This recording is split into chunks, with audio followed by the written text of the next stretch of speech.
¿Qué tal? ¿Cómo están? Que sigan teniendo un muy buen día, día del trabajo para muchos descanso y muchos trabajan, como lo hizo hoy la presidenta Claudia Sheinbaum desde temprana hora, a las 7:30 de la mañana, tuvo una conversación con Donald Trump, el presidente de Estados Unidos, y por eso la mañanera del pueblo inició alrededor de las 9 de la mañana, tarde, digamos. La costumbre es de que la mañanera empiece a las 7:30 de la mañana, pero pues en ese mismo horario tuvo que sacrificar un poquito el tiempo para atender la llamada de Donald Trump a las 7:30, una llamada, como dice ella, muy cordial, aunque breve, con Donald Trump, que no duró, dice la presidenta, más de 15 minutos. Hablamos, dice la presidenta, hace días habíamos nosotros desde Palacio Nacional pedir una llamada ya hace tiempo. Entonces ayer pues hablaron para que se diera esta conversación en punto de las 7:30 de la mañana, y la presidenta decidió tomar la llamada para platicar con aquel güero, el Trump.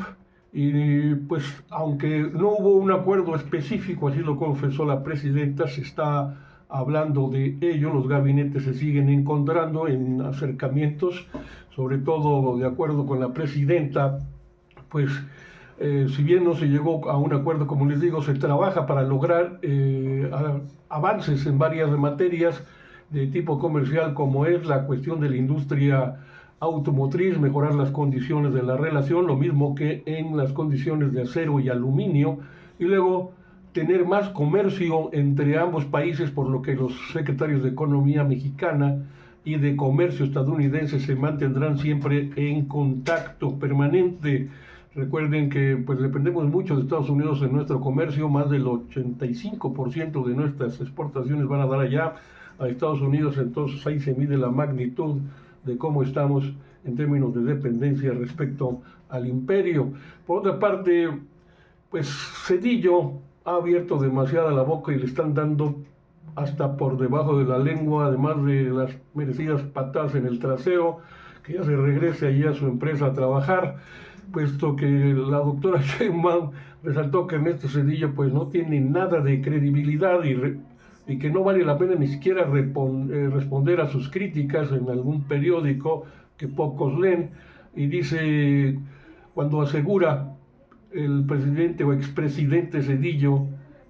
que él es muy democrático, pues no, no es democrático que el pueblo, dice, si no es democrático que el pueblo elija a sus ministros de la Suprema Corte. Bueno, pues esto cuando en su gobierno el mismo Cedillo tomó las decisiones, fue él y los suyos y nadie más. ¿Cuál credibilidad entonces puede tener un expresidente que vendió los ferrocarriles nacionales de México y luego se fue a trabajar a esa empresa, a la empresa a la que le vendió los ferrocarriles, a trabajar con ellos de pelagatos, de Angora, si ustedes quieren, pero de pelagatos? Asimismo aclaró que el tema del FOBAPROA, que es el que hoy nos va a ocupar y ocupó mucho tiempo en la mañanera con la presencia de Pablo Gómez, el, el director del SAT, bueno, más bien del, ¿cómo le llaman a la dependencia donde trabaja Pablo Gómez? Bueno, ahorita se los digo, pero tiene que ver con las cuestiones de Hacienda y las investigaciones financieras. Pues dicen que el tema del FOBAPROA no es un tema, dice la presidenta, que tenga que ya ver con un carácter penal ante pregunta de algún reportero, sino que es para que el pueblo conozca en realidad, sobre todo los jóvenes, qué es lo que pasó en aquella época en donde gobernó, que como dijo la Bastida Ochoa, que fue el primer candidato, bueno, el candidato perdedor en aquellas elecciones para darle paso al PAN con Vicente Fox. Bueno, pues la Bastida escribió sus memorias cuando dice en estos escritos, en este libro, que Ernesto Cedillo le entregó la presidencia al Partido Acción Nacional, al PAN, por solicitud del gobierno de Estados Unidos, a cambio de que le dieran un préstamo de más de 40,000 millones de dólares a México para salir de la crisis en la que nos dejaron tanto Carlos Salinas de Gortari como el propio Ernesto Cedillo. Por eso también asegura la presidenta Sheinbaum que la oposición o la poposición, como le decimos aquí a los prianistas, eligió al peor vocero que pudieron haber tenido en la persona de Ernesto Cedillo, Leo, porque incluso presentó una encuesta muy interesante donde hay calificaciones sobre qué piensa la gente de la aprobación de presidentes desde López Obrador. Ahí está Peña Nieto, está Vicente Fox, está Felipe Calderón. Bueno, pues Ernesto Zedillo les gana, porque en aceptación el 68% inclinado por Andrés Manuel López Obrador, mientras que Ernesto Zedillo, el último, con el 3% por abajo todavía de Vicente Fox y de Felipe Calderón. Es decir, le ganó a ninguno, dice la presidenta. De todos estos escogieron al que la gente recuerda como uno de los peores, o en este caso el peor presidente, el peor evaluado. Pablo Gómez entregó en esta Mañanera del Pueblo documentos del Fobaproa como testimonio del informe de una auditoría al Fobaproa tras el sexenio de Ernesto Zedillo, que aseguró quisieron esconder, de hecho lo escondieron durante mucho tiempo, la entregaron de manera simbólica hasta esta auditoría, estos documentos a la presidencia como testimonio de que sí existe una auditoría de los fraudes que hicieron, los ocultaron, y que quien los dio a conocer fue la gente de izquierda en ese entonces en la Cámara de Diputados, y el PRI y el PAN lo estuvieron ocultando, no lo querían dar a conocer, no querían que el pueblo de México se enterara de sus fechorías. Y de acuerdo con Pablo Gómez, es el director de la Unidad de Inteligencia Financiera de la Secretaría de Hacienda, y hasta ahí el puesto de Pablo Gómez, pues de acuerdo con el propio funcionario, la entrega se realizó de manera simbólica para mostrar un documento que quisieron ocultar, es decir, de esta auditoría, con una votación que se hizo para reconocer sí la deuda, pero también para desconocer el propio documento, porque no querían que el pueblo se enterara. Entonces resalta Pablo Gómez que consta ya que esto se los volvemos a presentar en la conferencia mañanera, ahora sí al pueblo de México, a través de la presidenta Claudia Sheinbaum y de la mañanera, como un testimonio de lo que hicieron, de lo que realmente ocurrió, de lo que hicieron innecesariamente para salvar únicamente a los ricos. Entonces Pablo Gómez da informes sobre el Fobaproa y dice que en la exposición muy sintética de todo el asunto, dice que es una tragedia que se pudo haber evitado con un poco de sentido de responsabilidad con el pueblo de México, con un poco de patriotismo y con mucho valor y decisión a la altura de las circunstancias, asunto que no le llegó al presidente o expresidente Ernesto Zedillo. Irresponsable, traidor al pueblo de México, con cero patriotismo y con cobardía, pues le cargó al pueblo de México esta deuda que todavía seguimos pagando los mexicanos. Por eso también se presentó un video sobre este asunto del Fobaproa, que era el Fondo Bancario para la Protección del Ahorro, y resultó que empobreció a mucha gente, a millones de mexicanos los dejó en la calle, perdieron sus casas, muchos se suicidaron incluso. Y dice aquí en este video durante la conferencia, pues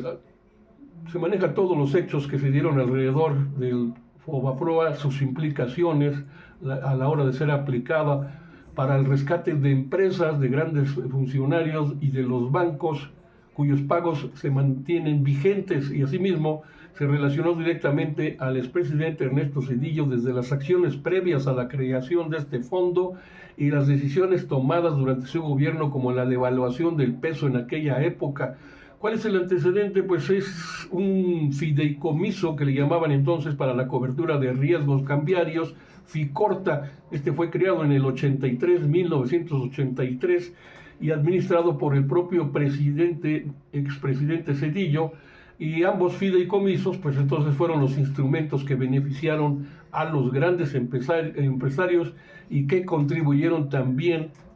a estos empresarios en pagar las campañas políticas del PRI en aquellos entonces. Entre el 1994 y 1996, la población en pobreza creció entonces en 17 millones de personas, para sumar un total de 64 millones en esa condición en el país. Durante el sexenio de Zedillo, el peso se devaluó, pasó de cotizarse en 3.4 pesos por dólar en el 94 a 9.4 pesos por dólar en el 2000, Y en ese gobierno, en el de Ernesto Zedillo, se decidió endeudarse con 50,000 millones de dólares frente al gobierno de los Estados Unidos. Dije 40,000, pero no, son 50,000 millones de dólares.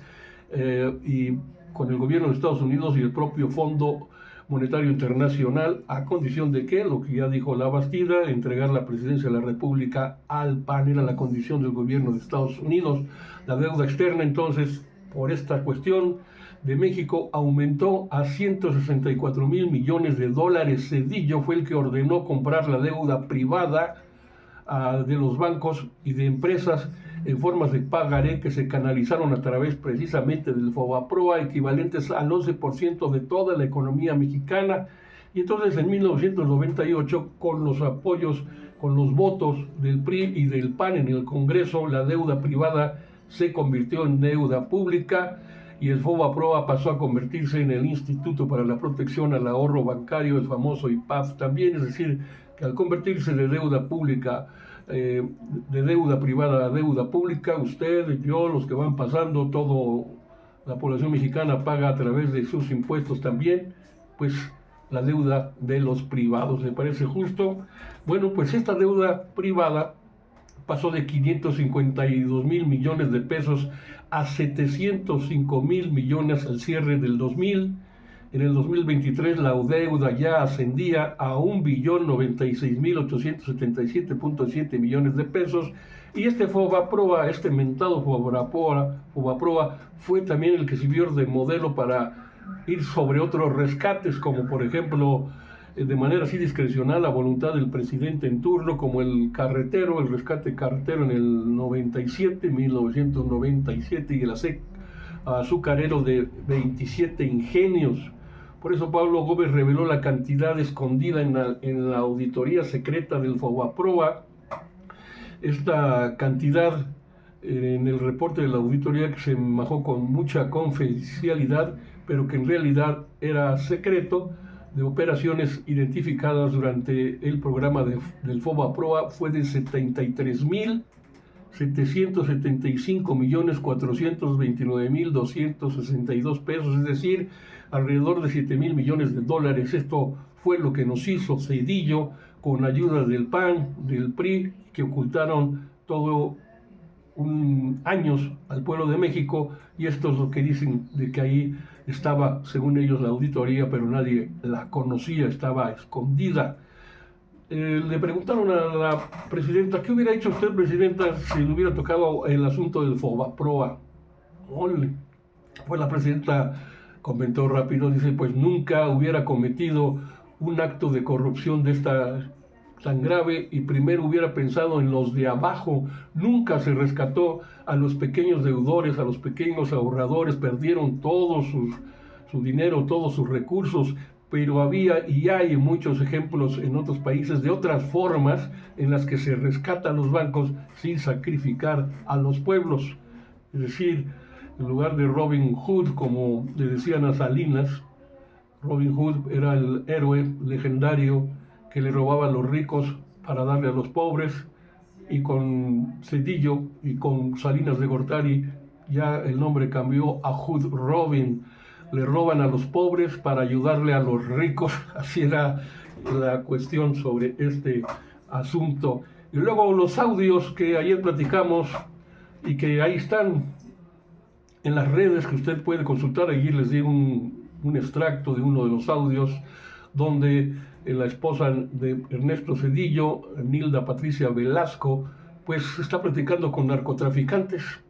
en aquella época, que muestran la relación con los hermanos Amezcua, que les decían los reyes de las metanfetaminas, cártel de Colima, donde aparece también el personaje de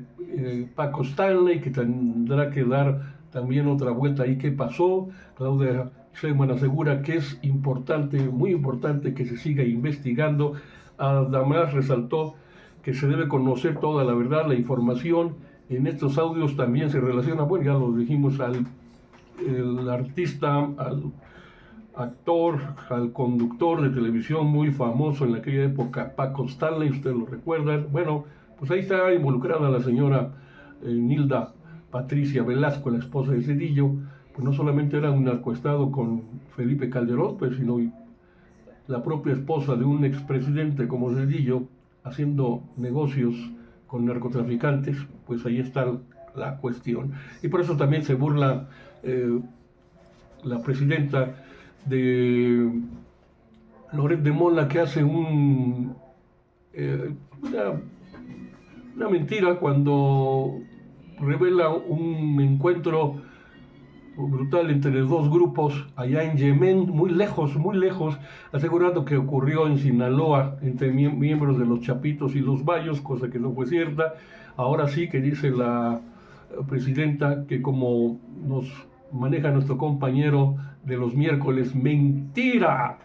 Un episodio lamentable allá en Yemen, lo pone como si hubiera sido en Sinaloa y luego se quejan de que tengamos nuestro detector de mentiras. También luego arremetió contra Ciro Gómez Leiva por criticar que AMLO esté en el retiro, cuando AMLO lo mencionó 8,000 veces, terminando de aquí me retiro, me voy a la chingada, bueno, a su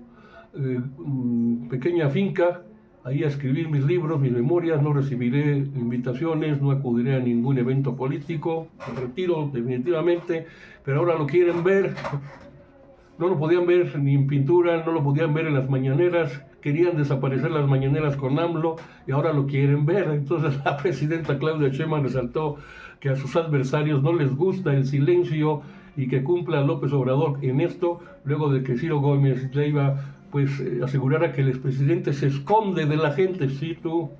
lo que quieren es que haya un deslinde de la presidenta de la República, de la Cuarta Transformación y lo que representa. Nosotros nunca vamos a traicionar nuestros orígenes, somos el parte del mismo movimiento, no vamos a traicionar nuestra historia, somos la continuidad del inicio de la Cuarta Transformación. Y qué sorpresa hay de que algo se le pasó diciendo desde hace 6 meses antes de que saliera pues el presidente, y esto me lleva a mí a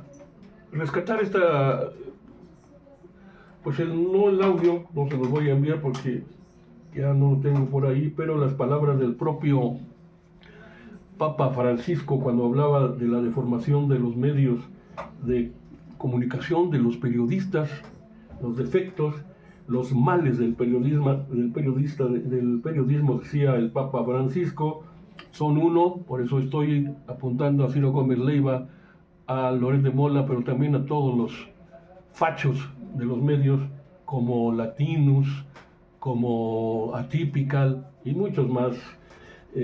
donde decía el Papa, los 4 males del periodismo son la desinformación, la calumnia,